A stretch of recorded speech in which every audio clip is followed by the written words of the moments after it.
shows up. Oh, no, okay. All right. So I'm Dr. Shannon. I didn't say that when I came flying out of the back room. I'm a chiropractor.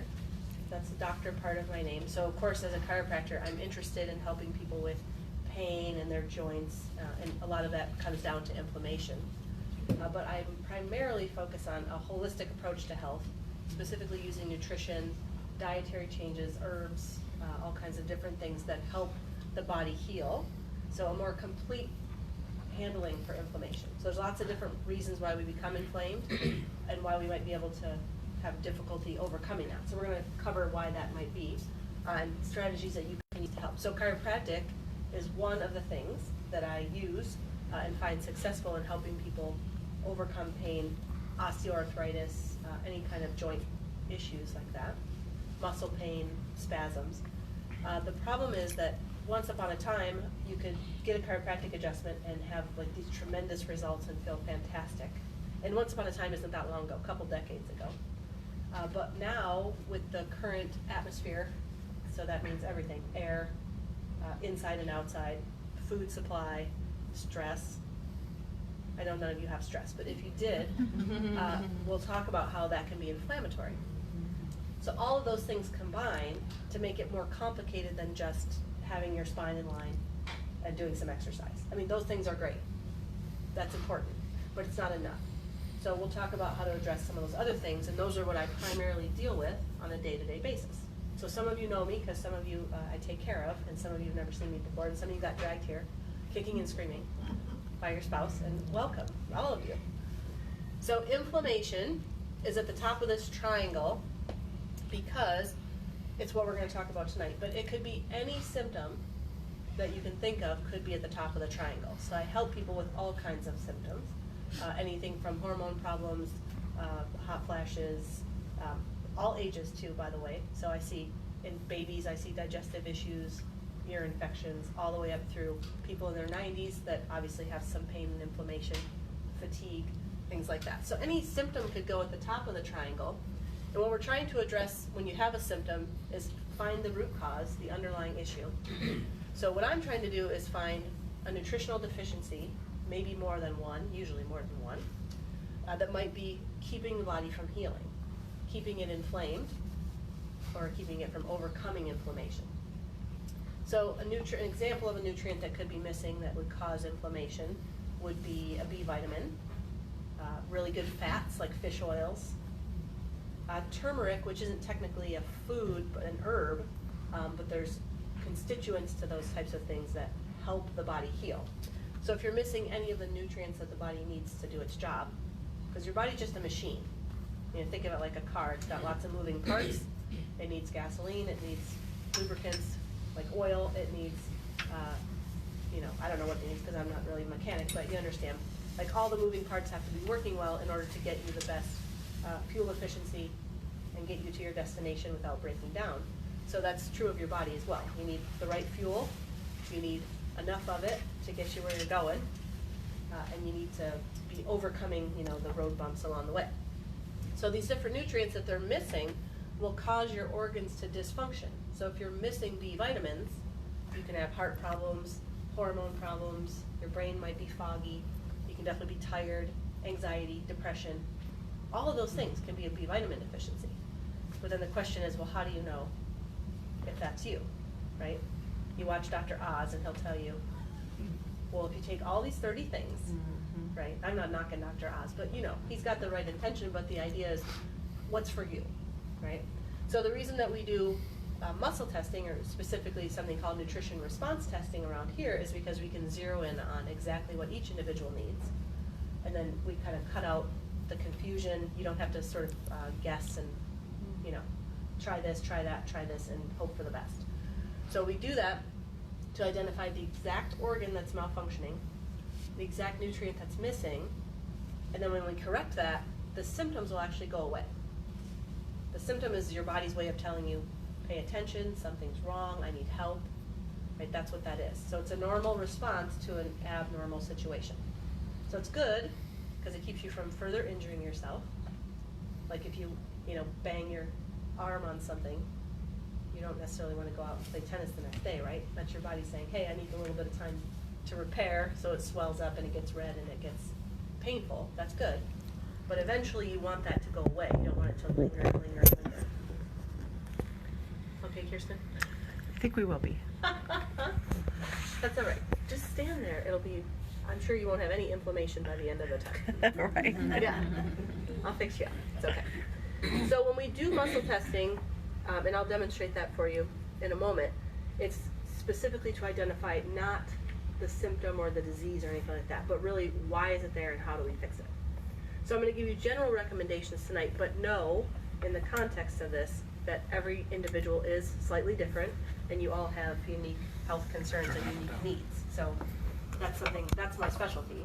Thank you, but Greg. in general, there's some things that cause inflammation in everybody. Does anybody want to guess what the first one is? It's sugar, yay! Oh, my star pupils. I'm just gonna hold it. You're so I think wonderful. we'll be good. I knew you were out there. Should we run All this right, way? sugar. So, those of you who know me well know that I'm a bit of a broken record. I don't think, yeah, it's gotta go up and down. It's not because I don't think anyone's listening. Thank you. Maybe it'll go this Sometimes way. I think no one's listening. It's because the story doesn't really change. So, if you've been on the planet long enough and listened to different news stories long enough, you will have heard different ideas about what we should eat and what's bad for us. I'm gonna hold So it used to be Thank that you, eggs are Greg. bad and eggs are good, and then butter's bad and then butter's good, right? You've heard this before. Don't eat fat, eat lots of fat. Like now, you only eat fat, right? Like you shouldn't eat fat, only eat fat. It's like, what's always been true and continues to be true is that an excess of sugar turns your body into an inflammatory state. And an excess, unfortunately, is probably less than you think. You know, so depending on your individual health and your individual health status, small amounts of sugar, even in things like natural sugars like honeys and fruit, can be enough to cause inflammation, which then causes all kinds of symptoms. So inflammation is a symptom in and of itself, but the inflammation then causes other stuff. That's like the root of disease, okay? So diabetes is inflammation. Arthritis is inflammation. Anything that has itis, that means inflammation, just so you know. So gastritis, people get colitis, right? You look around, you see lots of itises. Itis means inflammation. So it doesn't really tell you why it's there, it just tells you that you had it. Which is nice, I guess. You can put a little label on it, walk around and tell people about it, but we want to fix it. So I always start with sugar. You should too. So you start with obvious sugars, the stuff that we all know is not so great, right? Cookies, candies, cakes, and ice cream, soda pop. All right, and you have to first know how much sugar you're having. So you got to write it down and quantify it. That's why I make people do food logs, the dreaded food logs. But that's how you know what you're having. Because if you don't write it down, quite frankly, you can forget 5 minutes later because you're busy and you have a fast-paced life. Yeah. So you might think that you're not even having that much. This happens all the time. The first time I have somebody do a food log, they'll come in and say, oh my gosh, I didn't even know that I was having that much because I was doing it mindlessly. Walking through the kitchen, the candy dish is there, right? Every time you go through, you pick up a piece, and it happens. I'm a recovered carbaholic, not sugarholic necessarily, and I was doing that, so I know. I'm not coming from a place of, you know, I've always been a perfect eater, but I strive to do it now because I can tell the difference when I eat sugar versus when I don't, or eat too many carbohydrates when I don't. And that's what we want for you. So the goal is start where you are, start to reduce the obvious sugars. You have to know how much you're having, so you have to write it down. You can log it online if that's easier for you, and start to reduce it. So you start with the junk food, right? And then you might have to reduce better sugars. So fruit juice loaded with sugar. Whole fruit is the last to go, but sometimes it does have to be minimized, depending on your inflammation level, at least short term until you can get things under control. But it's lowest on the list. So start with the really bad, obvious junk food sugar. Next would be fruit juices. Under that would be the sort of natural sugars. So that's going to be anything in your better quality junk food, right? So cane sugar, rice syrup, those kind of things. Even honey and maple syrup, although they're better, in any kind of quantity can still cause trouble. So just so you know, that's like the very important starting point. I don't care what age you are, I don't care what your health condition is, that's where you start. And nobody wants to really hear it because it's terrible and it's the worst thing to have to do, but it works. I've never had it not work. I've taken care of a lot of people over a lot of years. And then you have to be consistent with it over a period of time. So some people start to reduce sugar and immediately feel an improvement within hours and days. Sometimes it takes more like 6 or 8 weeks before your body really starts to reduce the inflammation, but it happens if you stay with it, okay? Has anybody experienced that personally in this room? A few of you, okay, good, I know. I already knew the answer to the question, but I thought I would ask it anyway, that's okay. All right, can you help me, Tia? Do you mind? Sure. All right, come on up. I've got Kirsten holding the phone of video. So I just want to demonstrate how we determine exactly which areas need to be addressed in the muscle testing, just if some of you haven't seen it before. All right, so you know the drill, right? Okay, so she's going to put her arm up. We're just pretending. So I won't out you in front of anybody about candy over Christmas. Okay. No, I don't know what you I'm just saying. We're not going to know. Secret. So if I push on her arm, she can hold it up. I'm not going to push hard, but she can hold it up with a little bit of resistance. And then let's say that she had an inflamed shoulder, because it's easy for me to reach. Okay. So she had inflammation in her shoulder, and it was bothering her, painful, swollen, injured. I can put pressure here, and if I touch there and push on her arm, if this area is inflamed or needs assistance, then her arm will go weak. She won't be able to hold it up anymore, even though I didn't push any harder, and even though, you know, technically her muscles should still work. So it's just a way of her nervous system telling me there's serious inflammation here, there's some problem. So if I do that, and her arm goes weak, then there's ways for me to determine exactly why that might be, aside from what she's eating. So we always look at that first. So we check for things like chemicals and metals, immune challenges like viruses. So I'll talk a little bit about that as we go on. But I test for all of those things using the muscle testing. So there's no needles, you know, there's no MRI, nothing. Yeah, no needles. What a relief. You can keep all your clothes on. It's fabulous. Right? That's true, right? So then if I determine that she just needs something to help with the inflammation in that shoulder, she could need something for her joints, her bones, her muscles, her nerve. I'm going to find out. So I actually use little vials. Relax a second. So I use these little vials. They have different foods in them or herbs in them if they're glass. So there's energy in this particular substance. You can't see it or feel it necessarily, but it's there. Everything on the planet has energy. A carrot has energy, and then they take carrots and they dry them and they put them in here, and this has the energy of a carrot, for example. We do other high-tech things like radishes and garlics, and occasionally some liver, pretty regularly some liver, but different things that have good healing energy. So if I put this in her hand, if this has in it what will help her shoulder, she just has to hold that, and I come back here and test, and now her arm will be strong. So her body will tell me, yes, that's the thing, that's what I need. If she holds it and I touch here and her arm stays weak, then we know this is an excellent product, but it is not for her. It's not the thing that she needs. So this way we don't have to guess, you don't have to take 40 things, you don't have to pick and choose trial and error, we just figure out what's needed, right? All right, thank you. You can sit down. That's amazing. It's amazing, right? Yeah, I know. Can I ask a question on what you just did? Yes, sir. Are you, when you did that, you were using her left arm and you touched her right shoulder. True. Are you saying that this correlates with this, right to left, across the body, or would the injury be on the left side? So in this case, I was using the shoulder as an example. I was pushing on her left arm and I pretended that her right shoulder was a problem. So we were just pretending. Okay, but I mean in reality. In reality, because if she told me she had right shoulder pain, Right. I would touch her right shoulder, and then I'm just using her left arm really as a measuring device. So it could be her right knee, it could be her right hip, her left hip, anything. So it'd be right, left, left. It doesn't matter so much which arm I'm pushing on, but let's say if she had a left shoulder injury, I wouldn't push on that arm because I wouldn't want to hurt it. But it should get the same result Either side. either side. Oh, Yeah, okay. it doesn't matter so much about across the body. Okay. as long as the joints work. You know, if you have a bad shoulder, I don't usually test on that arm, but otherwise it should be totally consistent. Yeah, it has more to do with the pressure that I'd be putting on that area. So what we're really testing is the nerve endings in that area. And if there's already stress on anything, and you can do this with the brain, you can do it with the heart, you can do it with the joint. There's already stress in that area, and I push on it, it's just creating a little extra stress. And it's enough to get the body to react. It's a nervous system reaction, and it just pulls energy away from the testing arm. It's like hypothermia, like when if somebody falls into a lake, cold lake, right? We got a few of those. The first thing that happens, all the blood comes out of the arms and the legs to protect the internal organs.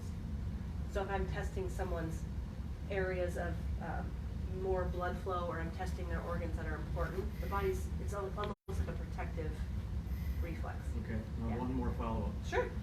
We're using the shoulder as an example. Yes. How do you know it's the shoulder and not the neck? I don't, but I would test both. Or you're, okay. I would. Yeah, in this example, I was just keeping it simple and, Okay. kind of zeroing in on one thing. But yes, if she had, because this happens all the time, when people come in and they say, I have tingling in my hand. It could be their wrist, it could be their elbow, it could be here, it could be here. So I can test all those areas, and what will happen is the body will only react. I'll only get a weak arm in the areas that are under stress. So that's exactly how you narrow it down. So it's efficient, then you can actually get the body to tell you what it needs.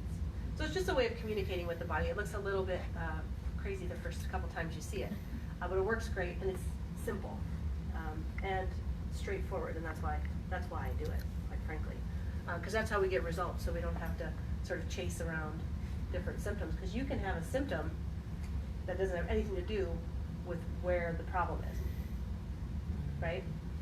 An example you just gave was, right, like, well, what if I have wrist pain but the problem's up here? I'm kind of that example. Okay, yeah, a lot of people have that experience, or maybe you have foot problems and it's really your back. That happens all the time. I see where people have pain between their shoulder blades and it's really their gallbladder, or they have pain over here, but it's coming from, that can happen. If the heart's under stress, you can get knee pain. You can have tingling in your feet, right? But then the goal of any practitioner is to figure out, well, why does somebody have tingling in their feet? Is there something wrong structurally? Is there a circulation problem? Are their kidneys not working well and they've got swelling? All of those things are possibilities. So my job is to sort of cut through the confusion and find out, basically. And muscle testing just helps me do that. So it's really just a tool, and then I can use what I know about food and about supplements to help. And there's plenty of supplements that can help reduce inflammation, heal joints, balance things out. And I have a bazillion of them, but my expertise is on knowing what I should test, and then I rely on the body to tell me what's actually the answer. So then we don't have to guess, which is the whole point. All right, was that okay? Everybody tracking with that? Okay. It's high-level stuff. It's quantum physics. This is like stuff that they study in major universities. I don't, because it's not my thing. I like to boots on the ground here. I like to do the work, but it's actually kind of a big deal, if you wondered. Okay. So sugar, I want to clarify a little bit. Does anybody have a major objection to the idea that sugar might be bad for us? Okay. If so, they're going to keep it to themselves. All right. Okay, good. So we talk about sugar. I already told you 6 different categories of sugar, right? So other things that turn immediately into sugar can also be problematic, right? So sugar's at the top of the list, no questions asked.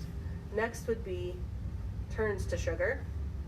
So that's going to be things that are very high in carbohydrates, especially refined carbohydrates. So that's your white breads, your white pastas, your white rice, things that are, yummy. Bagels, cupcakes, right? Things like that. So sugar and stuff that turns to sugar. And I'll tell you that I put into this category milk, especially if it's low-fat milk, because it's mostly sugar. There's a little bit of protein, there's not any fat, and it's mostly lactose. And anything that ends in the letters OSE is a sugar. So you have lactose. You have fructose, right? Fructose, we know that's the stuff that most of us find in processed foods. It's also in fruit. It's in corn, right? So high fructose corn syrup. Now the food industry keeps changing the names on this stuff, so you gotta be savvy. Like they well, people don't think high fructose corn syrup's good for you anymore, so we're gonna call it something. I mean, it's kind of like ridiculous, right? Yeah. So they relabel it. And then Diet Pepsi says, well, we'll take out the aspartame and we'll put in Splenda, but then we'll put back in that. I mean, it's like this little game, right? Which is the reason it's probably safer to avoid much processed food, right? That's one of the major reasons. It's a little bit tricky to navigate, so it's easier to eat things that have less ingredients. So anything that ends in ose, you can imagine, is high in sugar. And anything that's a syrup, so even if it's, like I said, in a healthier health food, rice syrup, cane syrup, syrup is, of course, sweet and sticky, right? So these are the types of things, and when you're looking at your overall diet and trying to reduce inflammation and reduce overall sugar, those are the things you want to pay attention to. So the wrong kinds of fats are also inflammatory. But the right kinds of fats are anti-inflammatory. So this is good news. So it's not about fat restriction, but it's about the right kind of fats. So butter is good. Yay! All right. Awesome. That's all Woo! one. All right. We'll just, it used to be, and then it wasn't, then it is, and then you can't believe it's not butter, but I can believe it's not butter. No Yeah. margarine. Ooh. No No fake margarine, stuff. oleo, I right? can't. All those stuff. Whatever you call it, it's not butter, and it's not good. It's not good. No. So you want to be eating real fats. So butter's a real fat. Real butter. Real butter, yeah, real butter. So it should say milk as an ingredient, right? Basically, whole milk. It's not the same problem as dairy is for a lot of people, because dairy for a lot of people is inflammatory, because I already mentioned it has a lot of lactose, and a lot of us are sensitive to it or don't digest it well, so that's a problem. But butter is really just the fat, and that is not the inflammatory part. Most people tolerate it quite well. So you get the good butter. Kerrygold is a good butter. You can get what's called pastured butter. So from healthy cows is the idea. So butter's good. And then fish oil or fish is good. Now I caution everybody about fish oil supplements because, and I'll just say this as a blanket statement. It's been coming up a lot for whatever reason the last couple of weeks, so I'll just throw it out there. The supplement industry as a whole is not well regulated, meaning that they couldn't possibly be because there's so many different companies putting out vitamins. A lot of them are from China. It's the quality is a major concern. So going to even a reputable store, even like a health food store, even a Whole Foods, something like that, it's a bit of a crapshoot what you're going to get, what the quality is, and if what's in there is even what it says on the label. The reason for that is because any company can say, I'm making this, I'm putting this in there, I put a label on it, and they can get it to market. And if they're not ethical and they're not keeping track of themselves, it may or may not be what you think it is. So fish oil is one of those things that it can be contaminated with metals because fish do tend to accumulate heavy metals. So I just caution you about that. So the giant container of like 400 fish oil for $10, you do get what you pay for on some level. Good supplements don't have to be outrageously expensive, but keeping in mind that just because it's a discount is not necessarily the best idea.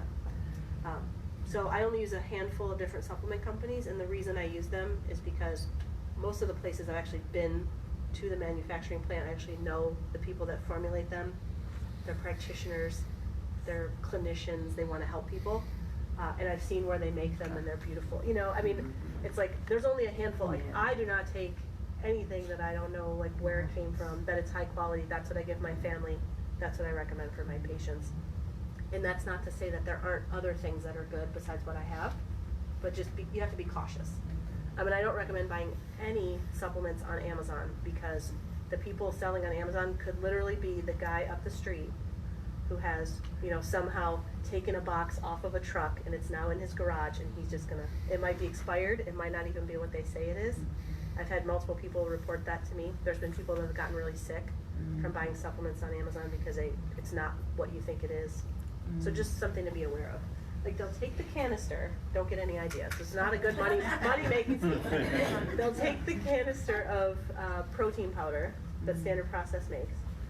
They'll open it, empty it, put something else in there that isn't that, seal it up, because it's cheaper, right? And then sell that as product. Which is, you know, it's a terrible thing that that's happening in our world, but it's just something to be aware of. Amazon, unfortunately, has become a bit of a place where a lot of fraud happens, but when it comes to something that you're ingesting and that, you know, could be dangerous, I want to warn you. Okay, so fish oil can be very good. And actual fish is where fish oil comes from, so you should eat that too. The fish. Yeah, good job. All right, so good fats. So we talked about butter being good. I'll put the bad ones over here, okay? So we'll do bad, and then we'll do I got a question good. about the fish though. Yep. I really like tuna fish, okay? Mm-hmm. But in the past they said, okay, pregnant women or whoever shouldn't eat that much because it's got mercury in it, blah, blah, blah. Right. If you're going to eat large amounts of fish, it's safer to eat smaller fish. Okay. The larger fish accumulate more toxins because they eat all the smaller fish. Yeah. So things like sardines are quite safe. And, you know, you do want to get fish that's not farmed. That's right. I know So that. farmed fish, Don't do it. much like farmed other animals in our country, wild caught. aren't always fed the best diets. And it does matter. It matters what the animal ate as far as the quality of the food. So if you eat, for instance, if you eat fish that are farmed, they don't have the high quality good fats in them. They do, they feed them genetically modified soy and corn and antibiotics to keep them from getting sick because they're in confinement where they're not supposed to be. So that all does end up in the food and it does get translated into what you're eating. Versus grass-fed beef, like an actual cow that eats grass, they have high omega-3 fats, which is what's so important about fish oil. So you can eat grass-fed beef, it's a healthier product than eating farm-raised fish.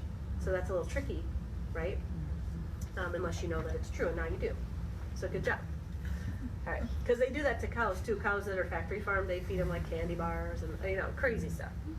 Nothing that a cow is supposed to eat. Cows are supposed to eat grass. That's what they like. That's what they do well on. And then they make the grass into stuff that we can use. And then you eat the cow, and it's good. Chickens are supposed to eat bugs. So vegetarian chickens are not that happy.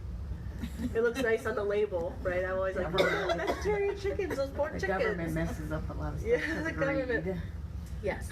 Yeah, so on some level, the food industry is not necessarily about health. It is about marketing. It is about profit, right? So that's how our world works. So you just have to be aware of it. So, you know, getting chickens and getting eggs from people locally that just grow them because they want to have healthy food for people is important. And you vote with your dollars, you know. So the more healthy food you buy or demand at the grocery store even, the better stuff they'll carry for you. So that's true for fish. So you want not farmed fish, you want wild fish. And the smaller fish is a bit safer, so sardines is an example of that. Does anyone like sardines? Yeah, me too. All right, okay. But you can't put them on the saltines because the saltines. All right, just checking. That's how I grew up eating. You only ate sardines on saltines. Well, how else would you eat them? Don't be ridiculous, you know. There's these great crackers from Simple Mills, and they're made with almond flour. And they're small, but they are very reminiscent of saltines. So you can put your butter on those and your sardines. Right.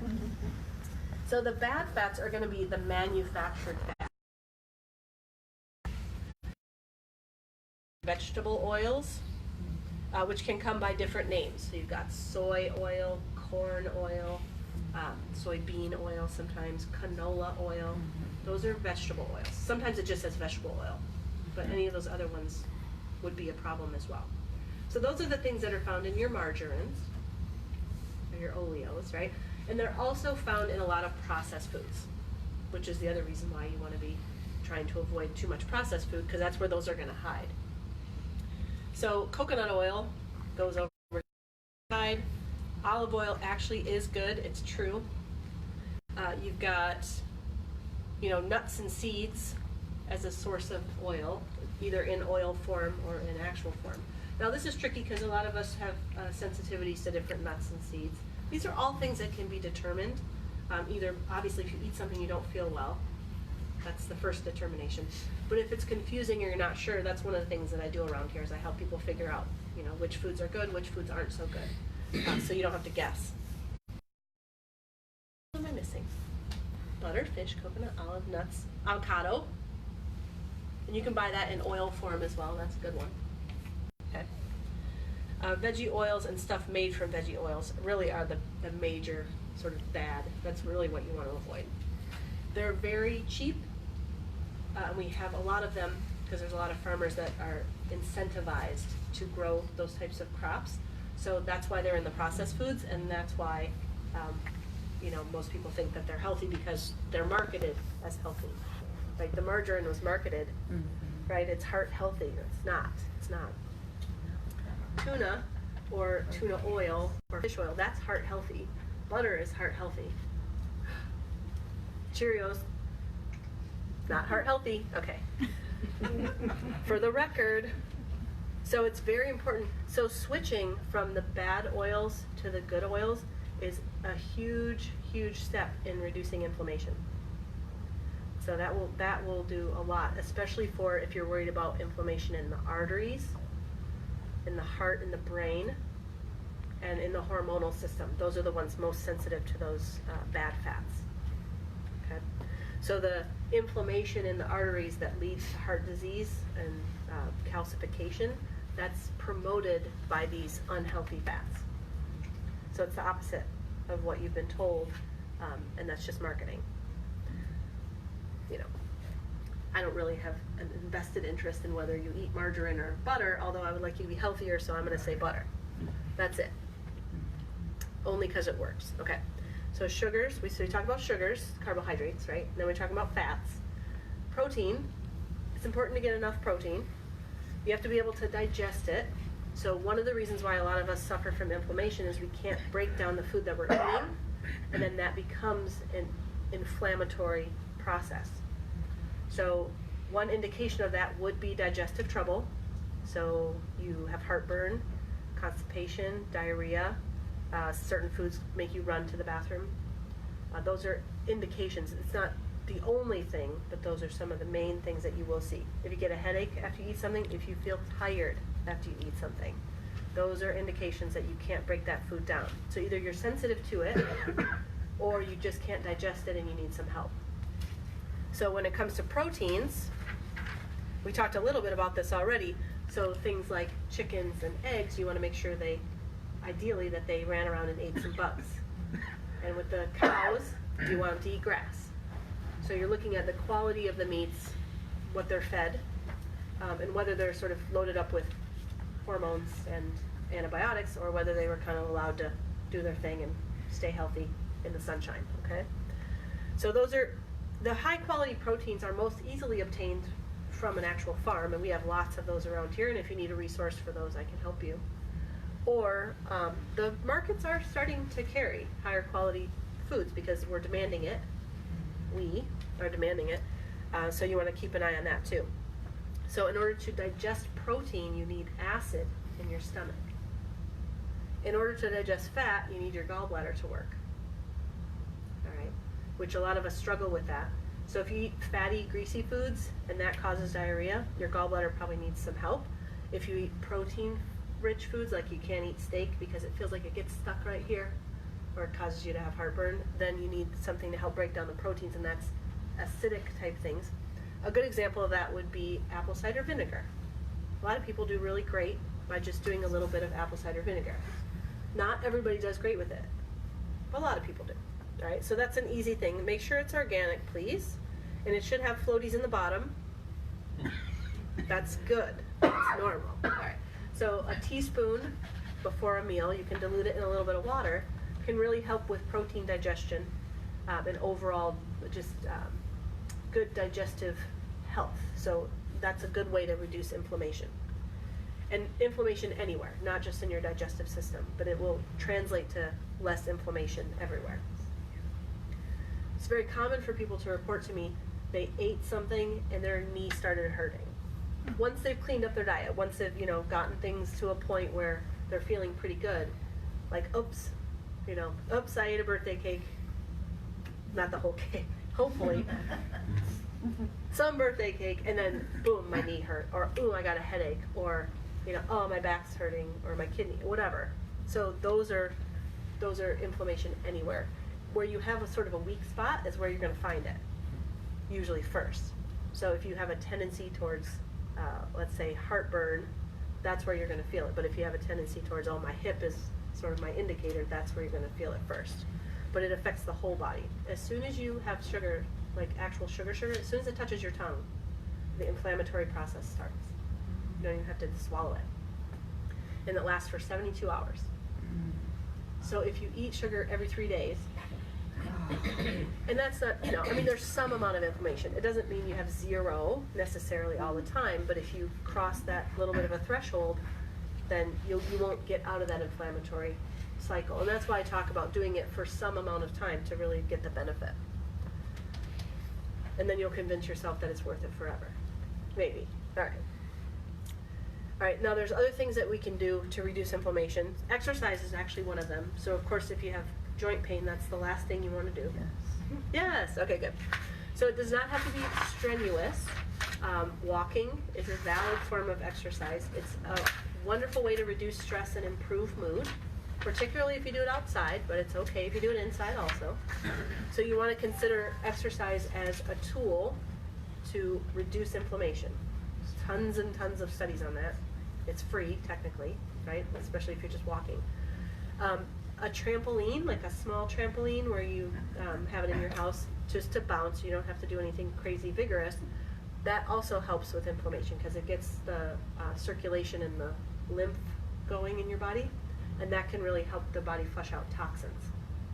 I mentioned it briefly, but toxins in our environment are very inflammatory, can be, and depending on how well your body in particular clears these toxins, they can be more or less of a problem. So I have patients where if they, walk into a building and somebody in the building's wearing perfume, instant asthma attack. That's pretty inflammatory, right? Now the rest of us, it might take, going to the store where they have 25 perfumes and they blow it in your face and then you get a headache, right? So whatever it is, but it just depends on the individual. So reducing the overall toxins in your environment, keeping like scented things that are fragranced to a minimum, using cleaner chemicals to clean with, using cleaner chemicals on your skin and in your bathtub. These are all factors at reducing inflammation. So I've seen many people with hormone imbalances over the years that they didn't completely get balanced out until they got rid of their toxic skincare products, the over-the-counter skincare stuff, because they're loaded with hormone-disrupting chemicals. And most of them are marketed towards women, and those are the people that come into me with hormonal problems. So it makes a huge difference. I didn't mention alcohol up here, but I will say that alcohol is a sugar. It is inflammatory. It triggered me to think of it because I've had many people with hot flashes that the one glass of wine they were having was the thing that had to get eliminated before their hot flashes went away. So just something to be aware of. That still counts as sugar. So overall reducing toxins, and that's a big subject, I'm not going to go into tons and tons of details, but overall reducing the toxins that you come in contact with is very helpful at keeping your body healthy. And then moving helps you get rid of the ones that you've already accumulated. So exercising, bouncing on a trampoline, walking. You can do more vigorous exercise if you're up for it, but it's not necessarily the case. Mm-hmm. How is bouncing on a trampoline any different than doing like jumping jacks, or is it really the same thing? Jumping jacks are beneficial, but the trampoline, the way that it works, the resistance of it actually causes the cells to sort of shake. It's just more efficient.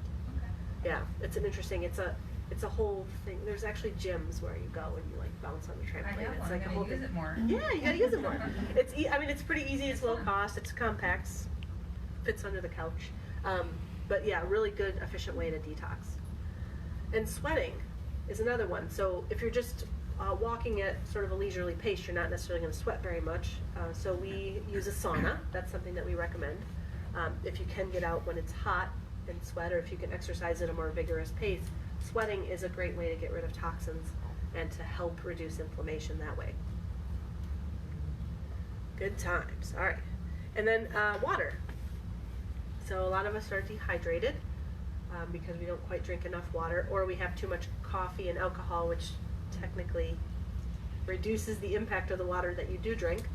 So just another thing to be aware of. Drinking clean water. And I'm not saying everybody needs 8 glasses a day, but you need to find out how much you do need. So you'll know, because when you get to the point where you're having too much, you can't stay out of the bathroom, and then you cut it back. All you're doing is peeing all the time. All right. So your urine should be light yellow. It shouldn't be totally clear, and it shouldn't be any darker than a very light yellow color. If it's dark yellow, orange, brown, any of that, that's a bad thing. Okay? If you don't sweat, just a note on that, if you're like, no, I never sweat, because you can't, like even if you exercise or you get really hot, that is something that we can correct, but that has to be corrected typically with a more specific program. A lot of times the thyroid needs to be balanced out, or there's some minerals that you need. So that's something I help people with.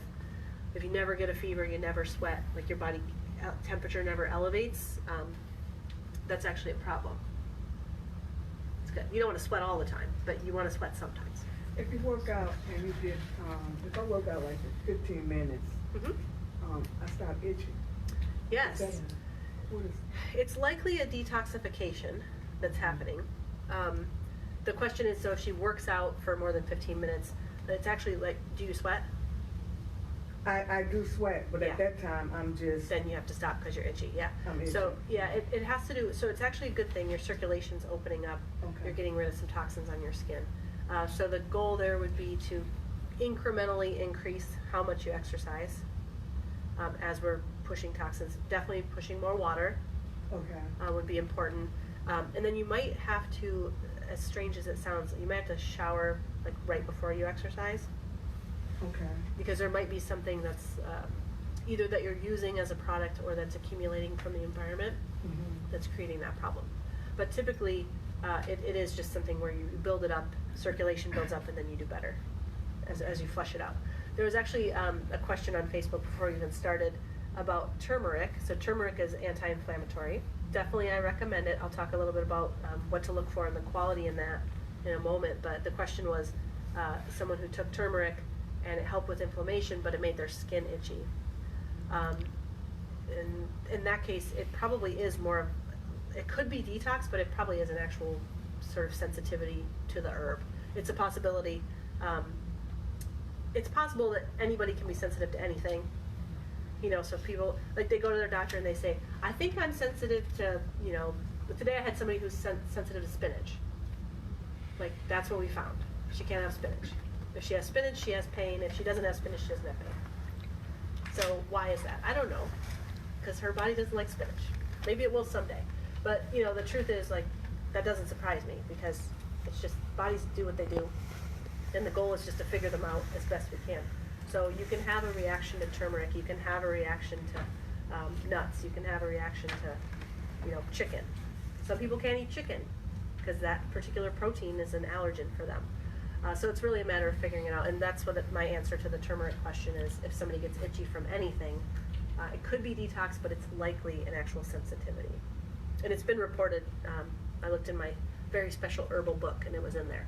But on the turmeric note, a lot of people know about turmeric as an anti-inflammatory.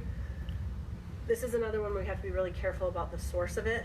It's contaminated with lead, especially if it's from America, if it's raised in the States. So just something to be aware of there. So you don't want any like U.S. grown turmeric. And it has to do with what's in the soil. You know, they're not adding lead. They're trying to poison you, but it's just what's in the soil. And that's true. Well, I say they. I should be more specific. And that's true for things, you know, like we know that rice now is high in arsenic. So you want to get organic. That's why it's important to know where the food came from. I mean, it's a big project. You're not gonna know it all tomorrow, but just things to be aware of. If you're eating something and it's not going well, then you have to figure out why. Is it the quality of the food? Is it that your body doesn't like it? I can help you with it, but those are some of the questions to be asking. So when it comes to turmeric, historically they said you have to take it with black pepper in order for it to be absorbed. The turmeric that I use is actually combined with fenugreek, and that is found to be 30-ish times more potent and more absorbed than using it with black pepper. The herbologists that formulated that, they did all the research and they figured out like what's the best combination to make it the most potent and the most absorbable. So I'm not saying pepper's bad, but it's a little bit outdated research. So if you're taking it, it does need to be in the right form to be absorbed. Now you can just cook with turmeric. That's a valid thing to do. Sprinkle it on your chicken, you know, put it in, I like to put it in bone broth with some scrambled eggs and make like an egg drop soup and put the turmeric in that way, because it's good to get that in as a food source. But if you're going to take a supplement, just be careful that it doesn't have, it's not contaminated, it's not a low quality. What about just a tea? A turmeric tea? Yeah, I would make sure it's organic, ideally, and that'll be safer. When is the best time to drink it? In the morning? Best time to drink it? It wouldn't matter what time necessarily. No, there's not going to be, if it's just like an herbal tea, it's not going to be a stimulant necessarily. Yeah, so any time is fine. Because turmeric has lots of good qualities for your heart, for your brain, for your joints. So it's a good thing to include. My nephew's into all that, and first time he would go to, do you recommend that they have the best? Oh, their particular product? I don't know. I've never tested their turmeric. Okay. So I'm not. Provide different things from then. Uh-huh. Put it on the vegetables when he's preparing. Yeah, sure. I mean, fresh herbs, using fresh herbs, Yeah. that's a great idea. Yeah. There's a So, certain brand, and it's really. Oh, okay. Highly recommended. yeah, it could be. I mean, there are plenty of good quality products out there. Yeah. There's just, again, some shady stuff. So you just want to be knowing what's good. And I test people's supplements all the time. So people bring me supplements that they're taking on their own, and I test those. And if they test well, then great. You know, then that's the body saying, go for it. And if not, then we say, you know, save your pennies and buy something that is good or that you need. So that's a note about turmeric. Are there any other herbs or foods or anything that you've heard about that you want to know about specifically? What about ginger? Ginger, yeah, ginger's anti-inflammatory. That would be good. So the ginger that's coated in sugar, right? So you know the ginger chews, right? I think that's a way that a lot of people get it. But having it in whole root form, cooking with that, powdered form, which you can also cook with or spice things with, that would be great. Excellent. Ginger tea, all excellent things, very anti-inflammatory. I occasionally see people with the ginger candies, you know, and so probably not. Ginger's very strong. It's spicy, Yes. right? So you can't exactly chew on it unless it's coated in sugar. So I recommend using it more in cooking, but excellent for you. I see turmeric root at Arbor Farms. Would that be a possible source of lead? Or we have to find out where It's from? possible. You want to find out where it's sourced from. Most of it is coming in whole form. I think they're getting it from India, which would be fine. But find out. They'd be happy to tell you, of course. Yeah. And that's fine. Yeah, you can grate it, fresh turmeric, cover your countertop, so you know you'll make a big old mess. Everything will be orange. But you can grate that into smoothies in whole form or cook with it. That's very good. Okay. Yes, there's lots of herbs that you can cook with or eat that will be anti-inflammatory. The biggest things are trying not to put in the stuff that's creating the inflammation. So those are the biggest, and then we can figure out the rest. Yes, ma'am? I just read that tomatoes, yes. She's so I'm sad. going to be, yes, Yeah. because I love tomatoes. Yeah. Inflammatory. Yes. So the question is, tomatoes inflammatory? And that's a good question. Thank you for bringing it up. So tomatoes are in the nightshade category.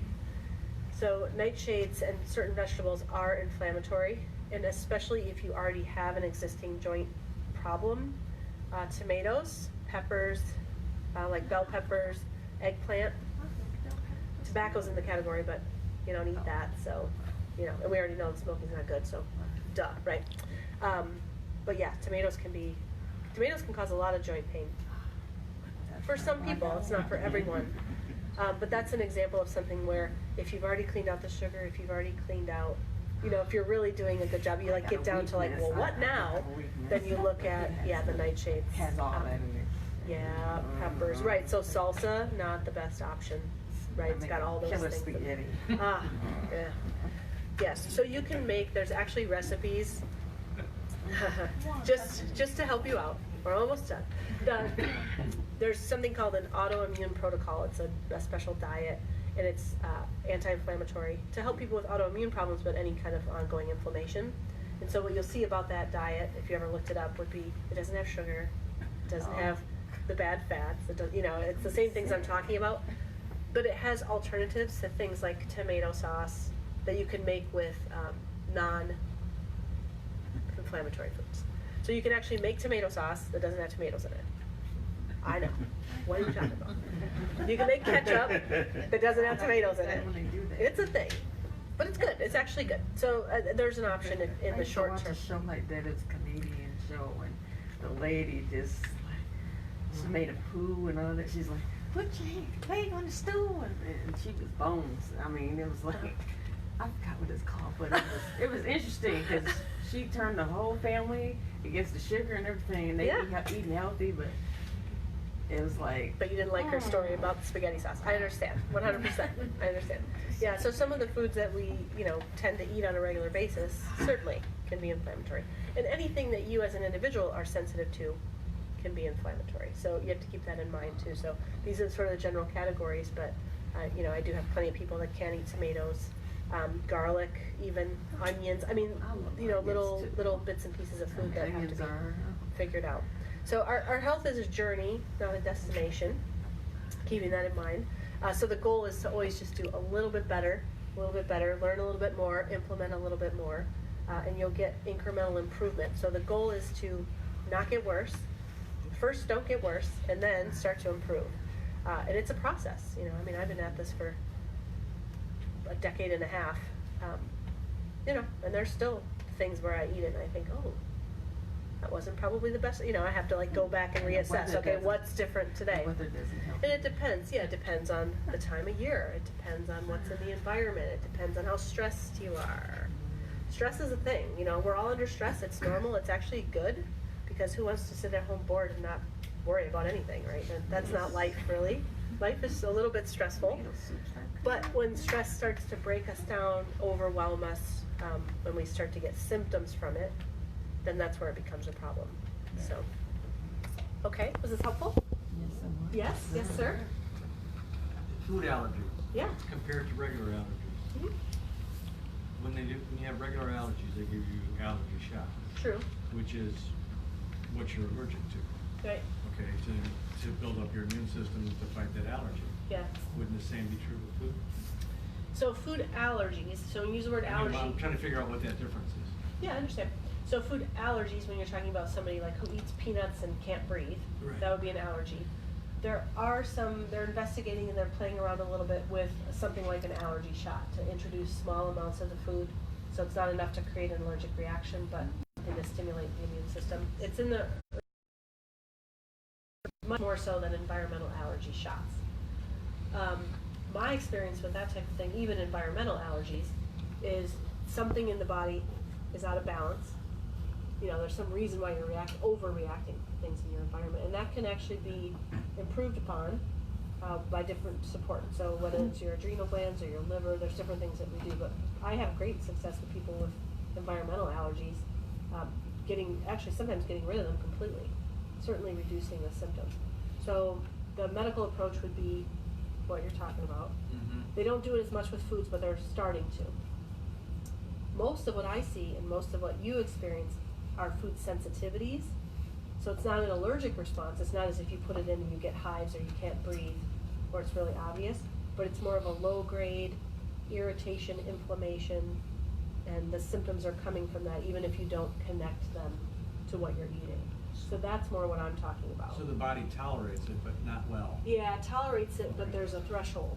Right, exactly. And the more of it you do over a longer period of time, it starts to break you down, and then you get more and more symptoms, and you feel more and more tired and pain and disease.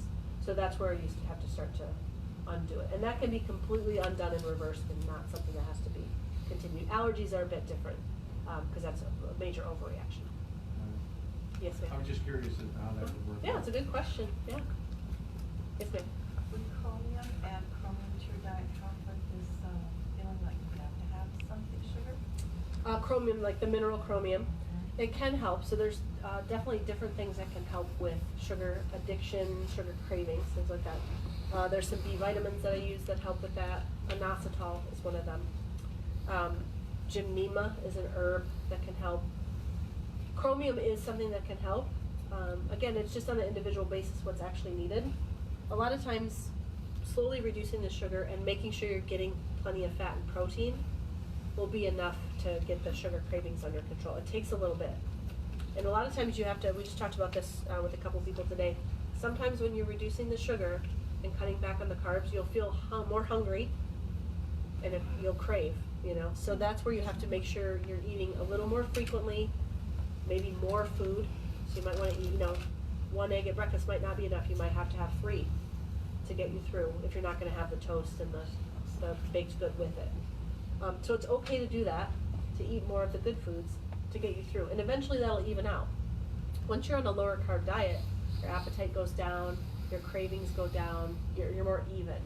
But it's a process to get there. So it's sometimes a supplement issue and sometimes it's just going through the process. Yeah, and if you incrementally reduce the sugar, your body can sort of get used to it. You know, the number one reason for sugar cravings is eating sugar. And that sounds silly, but that's true. It's a perpetual thing. It's an addiction. So as you slowly reduce it, your cravings will slowly reduce. Yeah, but we can look into that if you want. You remind me, okay? Yes, yes, ma'am. Chinese food, I know. Chinese It's food? bad. I know it is, I know. It's a lot of rice and it's a lot of this. I know. Yeah, so any restaurant, unless it's a really good restaurant that's paying attention to these principles, typically they're going to use a really low quality oil. So sometimes if you have trouble eating in a restaurant, sometimes it's just nothing more complicated than the oil they use to cook it or the oil on the griddle. So that can be a real problem for a lot of people. So if you eat out and you get digestive distress, no matter what you pick, it's That's a this. good sign. This. Yeah, so stay home, save your money, eat some good quality food. The social aspect of eating out is tricky, but yeah, it's not so great. It's difficult to navigate. All right? Good? Okay, I won't keep it any longer.